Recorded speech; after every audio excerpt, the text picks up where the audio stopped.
नमस्कार, मैं हूं कपिल तिवारी। भारत में आपका स्वागत है। प्रस्तुत है आज के मुख्य समाचार। भारत को मिला नया राष्ट्रपति, द्रौपदी मुर्मू को मिले 64.23% वोट। उपराष्ट्रपति चुनाव में विपक्ष में विभाजन, टीएमसी ने चुनाव से दूरी बनाने का लिया फैसला। सोनिया गांधी से सोमवार को फिर होगी ईडी की पूछताछ। 2023 में उड़ान भरेगा गगनयान। अब समाचार विस्तार से। राष्ट्रपति चुनाव में विपक्षी खेमे को क्रॉस वोटिंग के कारण बड़ा झटका लगा है। एनडीए की द्रौपदी मुर्मू ने क्रॉस वोटिंग के कारण बड़ी जीत हासिल की है। द्रौपदी मुर्मू देश की पहली आदिवासी महिला राष्ट्रपति बन गई है। बीजेपी के नेतृत्व वाले एनडीए की उम्मीदवार द्रौपदी मुर्मू के शुरू से ही जीतने की उम्मीद थी। द्रौपदी मुर्मू को सभी वोटों का लगभग 64.23% वोट मिला, जिसने विपक्ष और यहाँ तक कि यूपीए खेमे के अंदर भी दरार उजागर कर दी। लगभग आधा दर्जन गैर एनडीए दलों के अलावा 17 सांसदों और करीब 104 विधायकों ने भी द्रौपदी मुर्मू का क्रॉस वोटिंग में साथ दिया। तो वहीं दूसरी ओर राष्ट्रपति चुनाव में विपक्ष एकजुट नहीं रह पाया। ये एनडीए उम्मीदवार द्रौपदी मुर्मू की बड़ी जीत से भी साफ हो गया है। इस बीच उपराष्ट्रपति चुनाव में भी विपक्षी दलों में दरार नजर आ रही है। विपक्षी पश्चिम बंगाल की मुख्यमंत्री ममता बनर्जी की पार्टी टीएमसी ने उपचुनाव से दूरी बनाने का फैसला किया है। टीएमसी ने एनडीए या फिर विपक्षी दलों में से किसी भी प्रत्याशी का समर्थन नहीं करने का फैसला किया है। तृणमूल कांग्रेस ने ये कहकर सभी को चौंका दिया है कि वो इस चुनाव में दूरी बनाएगी।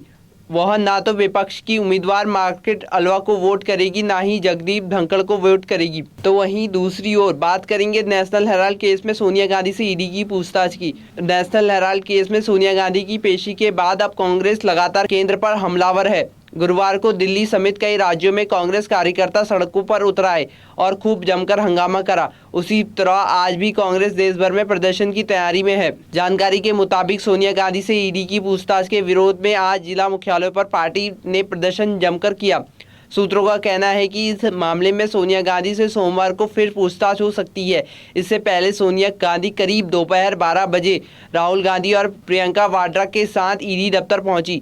सूत्रों ने बताया कि समन के सत्यापन और उपस्थिति रजिस्टर पर हस्ताक्षर जैसी कुछ अनौपचारिकताएं पूरी होने के बाद दोपहर करीब 12:30 बजे पूछताछ शुरू हुई। तो वहीं दूसरी ओर प्रधानमंत्री नरेंद्र मोदी के सबसे बड़े और महत्वाकांक्षी मिशन गगनयान को लेकर भारतीय अंतरिक्ष एजेंसी यानी इसरो ने कमर कस ली है। भारत का पहला मानव यान 2023 में अंतरिक्ष के लिए उड़ान भरेगा। इस मिशन में भारत के 3 अंतरिक्ष यात्री भी होंगे। 2023 की गगनयान की असली उड़ान से पहले 3 स्टेट मिशन भी भेजे जाएंगे। ये 3 स्टेट मिशन मानवरहित होंगे और इनमें एक ह्यूमनॉइड यानी रोबोट को भेजा जाएगा। इसीलिए व्योममित्र नाम की महिला रोबोट तैयार की है, जिसे अंतरिक्ष में सभी रिसर्च के बाद भेजा जाएगा। यह हाफ ह्यूमन होगी यानी आधी इंसान। रोबोट ओमियोत्री विभिन्न अंतरिक्ष से इसरो को अपनी रिपोर्ट भेजेगी। तो बात करेंगे फेसबुक में बढ़ते अश्लीलता की।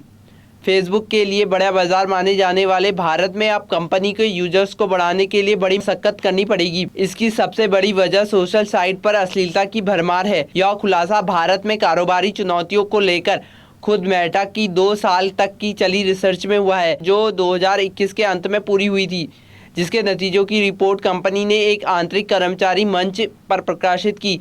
रिपोर्ट के मुताबिक भारत में पुरुषों के प्रभुत्व वाले सोशल मीडिया नेटवर्क फेसबुक को काफ़ी महिलाओं ने छोड़ दिया है, क्योंकि वे खुद को इसमें असुरक्षित और निजता को लेकर चिंतित थी। देश में कंटेंट सुरक्षा अछांदिता व बिना जान पहचान वाले लोगों महिलाओं के प्लेटफॉर्म पर बने रहने में बड़ी बाधा के रूप में सामने आए हैं। इस आंतरिक रिपोर्ट में कहा गया है कि भारत में अन्य देशों के मुकाबले नकारात्मक सामग्रियां ज़्यादा प्रचलित हैं और महिलाओं को पीछे छोड़कर मेटा यहाँ सफल नहीं हो सकता है। अब वक्त है एक छोटे से ब्रेक का। ब्रेक के बाद आप सभी का स्वागत है फिर से खबरों में आगे बढ़ते हुए बात करेंगे उत्तराखंड की कुछ प्रमुख खबरों की।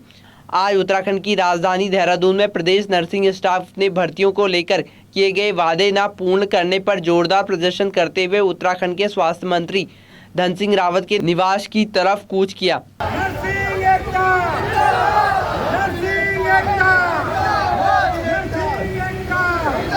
उनकी समस्याओं को समझने और प्रदर्शन का कारण जानने हेतु द भारत के संपादक सुनील सेठी खुद सड़क पर उतरे और प्रदर्शनकारियों का पक्ष जानना चाहा। नर्सिंग स्टाफ के प्रदर्शन में कपिल जोशी उत्तराखंड किसान यूनियन अध्यक्ष अपने दल बल के साथ मौजूद थे और अपना समर्थन दे रहे थे।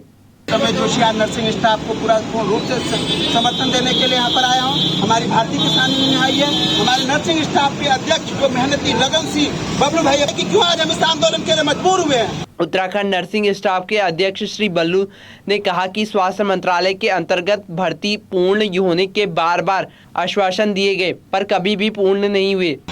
नमस्कार सर, मैं बताना चाहता हूँ हमारा कोई शौक नहीं है, कोई शौक से नहीं आया है। 12 दिसंबर 2020 को ये भर्ती निकाली गई 2621 पदों पर। आज तक ये भर्ती पूर्ण नहीं की गई। कब ये भर्ती पूर्ण होगी? उद्धव भारत के पूछे जाने पर कि वो किसको दोषी मानते, उन्होंने प्रदेश सरकार को ही सीधे निशाने पर लिया और प्रदेश स्वास्थ्य मंत्री धन सिंह रावत पर वादे पूर्ण न करने का आरोप लगाया। इसके लिए आप दोषी किसको मानते हैं? इसके लिए हम सरकार को दोषी मानते हैं, क्योंकि सरकार ने 12 जनवरी में आचार संहिता से पहले हमको ये कहा था कि जनवरी में भर्ती हो जाएगी। आचार संहिता लगने से पहले हमको ये आश्वासन दिया था। सरकार कहने से आपका मतलब है कि स्वास्थ्य मंत्री से? बिल्कुल, धन सिंह रावत जी ने श्रीनगर में जब उनका हमने स्वागत किया था, स्वागत समारोह किया था, तब उन्होंने वहां पर हमें पूर्ण आश्वासन दिया था। आज भी वो वीडियो हमारे पास है, आज भी हम वो वीडियो आपको दिखा सकते हैं जिसमें उन्होंने कहा था जनवरी में नए साल में आपको खुशी मिल जाएगी, नया साल आपके लिए जो है 14 साल का जो वनवास है वो पूरा होने जा रहा है। लेकिन वो आज तक वो वनवास हमारा वनवास। आपको लगता है कि आपका आश्वासन पूरा होने की उम्मीद लग रही है आपको? मैं उम्मीद के साथ ही ये लड़ाई लड़ रहा हूँ। ना उम्मीद होता तो यहाँ कभी नहीं आता। उम्मीद के साथ ही हम यहाँ आए हैं। प्रदेश के इतने बेरोजगार युवा साथी आज अगर यहाँ पर खड़े हैं तो उम्मीद के साथ ही खड़े हैं। बल्लू ने यह भी चेतावनी दी अगर आज भी उनका वादा पूर्ण न करने का रवैया जारी रहा तो वो किसी भी हद तक जाते हुए अनिश्चितकाल धरने पर जाएंगे, चाहे फिर उनको पुलिस के लाठी डंडे ही क्यों न खाने पड़े। और अगर किसी भी कारणवश अगर वो आश्वासन पूर्ण नहीं कर पाते तो आपके आगे की स्ट्रेटेजी क्या है? हमारी मजबूरी है, अगर सरकार ऐसा करती है तो हमारी मजबूरी है, हम यहीं पर बैठेंगे और अनिश्चितकालीन के लिए यहाँ पर धरने पर बैठेंगे। फिर हमारे ऊपर लाठियाँ भांजी जाए, हमारे ऊपर केस बनाए जाए, हमारे ऊपर कुछ भी किया जाए, हम तैयार हैं। दोस्तों, तो आप देख सकते हैं कि नर्सिंग स्टाफ यहाँ का किस प्रकार से आज परेशान है और ये हड़ताल करने में आमादा हो चुका है। शायद इन सब सरकार की दिल्ली से देहरादून के बाद अब प्रदेश सरकार दून से चंडीगढ़ के बीच सफर के फासले को घटाने को 2 घंटा करना चाहती है। इसके लिए मुख्य सचिव SS सिंधु ने NHAI के अधिकारियों को दून चंडीगढ़ नेशनल हाईवे के नए अलाइनमेंट यानी संरेखण पर कार्य करने के निर्देश दिए हैं। वर्तमान में देहरादून से वाया पांवटा साहिब चंडीगढ़ की सड़क मार्ग से करीब 169 किलोमीटर दूरी है।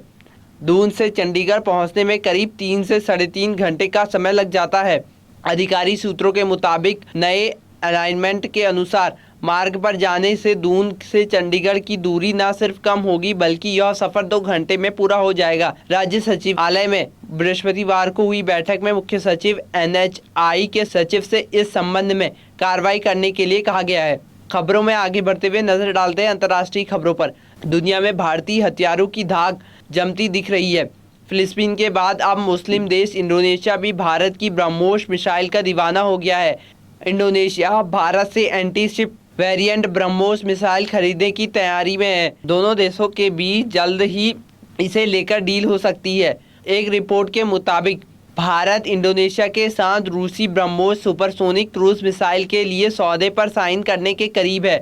ब्रह्मोस सुपरसोनिक क्रूज मिसाइल को भारत और रूस ने संयुक्त रूप से तैयार किया है। इस मिसाइल के निर्यात के लिए भारत इंडोनेशिया के बीच बातचीत अंतिम चरण में है। जानकारी के मुताबिक इस साल के अंत तक या फिर अगले साल की शुरुआत में सौदा फाइनल होने की उम्मीद है। तो वहीं दूसरी ओर अमेरिका के व्हाइट हाउस ने गुरुवार को एक बयान में कहा कि हाल ही में इजराइल और मिडिल ईस्ट की यात्राओं से लौटे जो बाइडेन कोरोना संक्रमित पाए गए हैं। अमेरिकी प्रेस सचिव करीन जिन पियरे ने एक आधिकारिक बयान में कहा कि गुरुवार सुबह राष्ट्रपति जो बाइडेन की कोरोना रिपोर्ट पॉजिटिव आई है।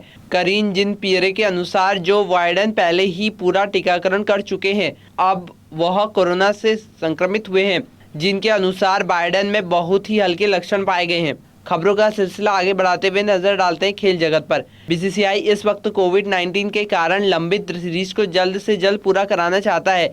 यही कारण है कि टीम इंडिया लगातार T20 वनडे और टेस्ट सीरीज खेल रही है।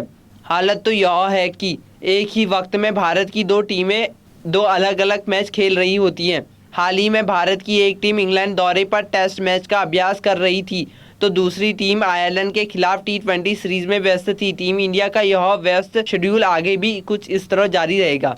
इसी के साथ आज के समाचार समाप्त हुए। धन्यवाद।